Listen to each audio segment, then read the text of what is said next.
Level क्या होता है ये पवन सिंह ने दिखाया। ये पहली बार, वो पहली बार। हम लाइव आके नहीं बोलते हैं कि मैंने ये किया। सुने हैं कि कोई नया पे रेंज रोवर चमका रहा है और वो भी पवन सिंह के लैंड क्रूजर से कंपेयर कर रहा है। मैं बता दूं कि आज जो लोग रेंज रोवर में बैठने का सपना देख रहे हैं वो सपना पूरा करके पवन सिंह छोड़ दिए हैं। और रेंज रोवर टेस्ट ड्राइव के लिए खुद पवन सिंह के मुंबई वाले फ्लैट पर पहुंची थी। मालिक मुझे अपने पास रख लो, लेकिन पवन सिंह उसे स्वीकार नहीं किए। बोले अभी मुंड नहीं है।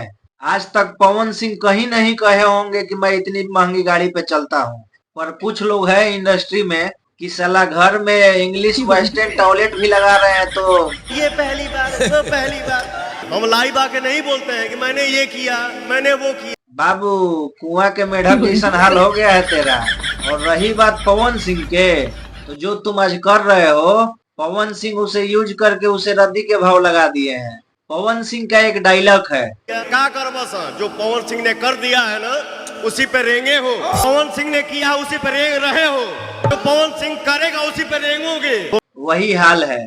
और बाबू ये तो तुम्हारा पुराना आदत है, एकदम चलते रहो खिंचा हुआ लकीर पे। मगर एक बात याद रखना कि गोलका कतनो बढ़ी, लमका के नीचे ही रही।